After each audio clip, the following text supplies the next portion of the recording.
हरे कृष्ण। कल हमने बात की थी कि आखिर कलयुग की शुरुआत कैसे हुई। राजा परीक्षित जी और कलयुग के बीच क्या क्या वार्तालाप हुई। राजा परीक्षित जी ने कलयुग को 5 स्थान दे दिए। अब कलयुग उन्हीं 5 स्थानों में निवास करता है और अंत तक करता रहेगा। लेकिन जो अनिति रूप से कमाया हुआ धन और जो हिंसा है उसमें आज कलयुग ज्यादा निवास करता है। क्यों? क्योंकि हर कोई बिना मेहनत के पैसा चाहता है। हर कोई छोटी छोटी बातों पर लड़ाई कलेश मारपीट ये सब करता है। तो ये कम होने का नाम नहीं ले रहा, इसलिए कलयुग का ज्यादा प्रभाव इसी में है। तो हमारे को अब इन सब से बचने के लिए, कलयुग के प्रभाव से बचने के लिए क्या करना चाहिए? हरि भजन करना चाहिए, क्योंकि हमारे ठाकुर जी के नाम में इतनी सामर्थ्य है कि हम सबको इन सब से बचा लेंगे वो। तो राजा परीक्षित जी ने कलयुग को ये 5 स्थान दिए और अपने राजमहल लौट आए। लेकिन राजा परीक्षित जी स्वयं भटक गए। क्यों? क्योंकि राजा परीक्षित जब राजमहल लौटे तो उन्होंने तिजोरी खोली, उसमें एक अच्छा सा सुंदर सा मुकुट था, वो सर पर धारण किया, क्योंकि वो जरासंध का मुकुट था।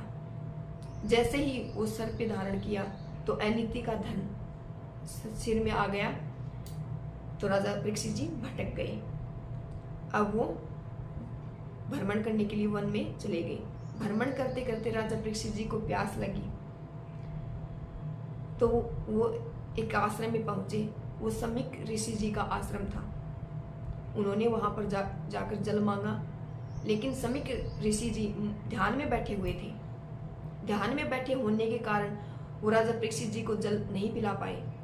तो राजा परीक्षित जी को गुस्सा आया, क्योंकि कलयुग का प्रभाव था ना, इसलिए राजा परीक्षित जी को गुस्सा आया।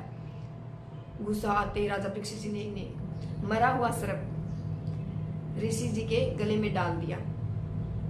जब ये बात ऋषि के पुत्र श्रृंगी को पता चली तो उसने हाथ में जल लेके राजा परीक्षित जी को श्राप दिया कि आज से 7 दिन बाद तक्षक सर्प के डसने के कारण मृत्यु हो जाएगी राजा परीक्षित जी की।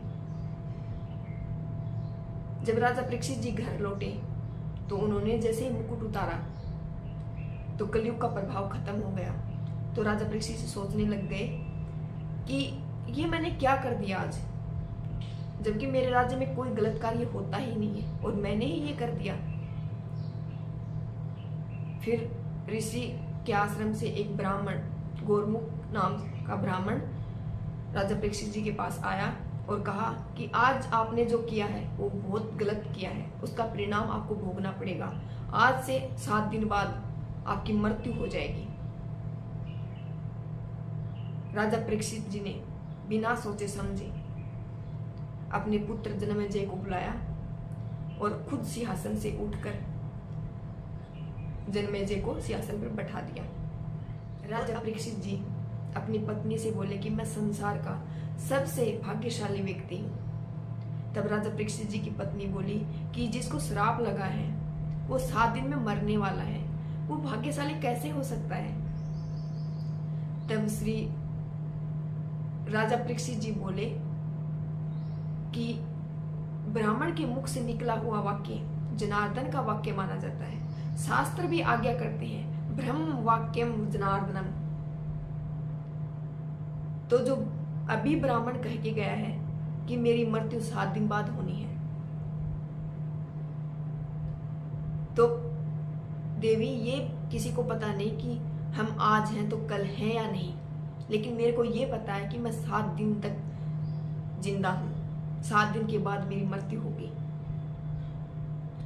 तो मैं इन 7 दिनों को उपयोगी बनाऊंगा। मेरा पुत्र जन्मेजय राजा और आप राजमाता, मैं दीनहीन सब राजपाट छोड़कर मैं मेरे इन 7 दिनों को हरि भजन में लगाऊंगा। तो राजा परीक्षित जी सब कुछ छोड़कर, सब कुछ त्याग कर, राजपाट त्याग कर वो वन में चले गए। वन में भटकते भटकते गंगा पर जाकर उन्होंने सब ब्राह्मणों को, वहां पर अनेक ब्राह्मण बैठे थे, उन सब ब्राह्मणों को प्रणाम किया और वहां पर बैठ गए। ये सोच के देखो, अगर हमारे को पता चल जाए कि हम 7 दिन बाद मरने वाले, तो हम क्या करें? पता है क्या करेंगे? हम इतने सांसारिक हैं कि हम सोचेंगे कि ये चीज है, ये भी हमारे बेटे के नाम कर दें, ये चीज वो ऐसे कर दें। हम हमारे अपनों को बोलेंगे कि उसके पास अपने पैसे हैं, वो ले लेना, वो संभाल लेना, वो कर लेना।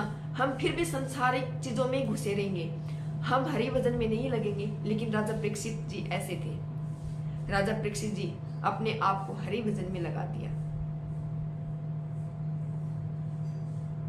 तो वो राजा परीक्षित जी थे। अब इसका एक भाग और है, वो आपके साथ बाद में शेयर करेंगे।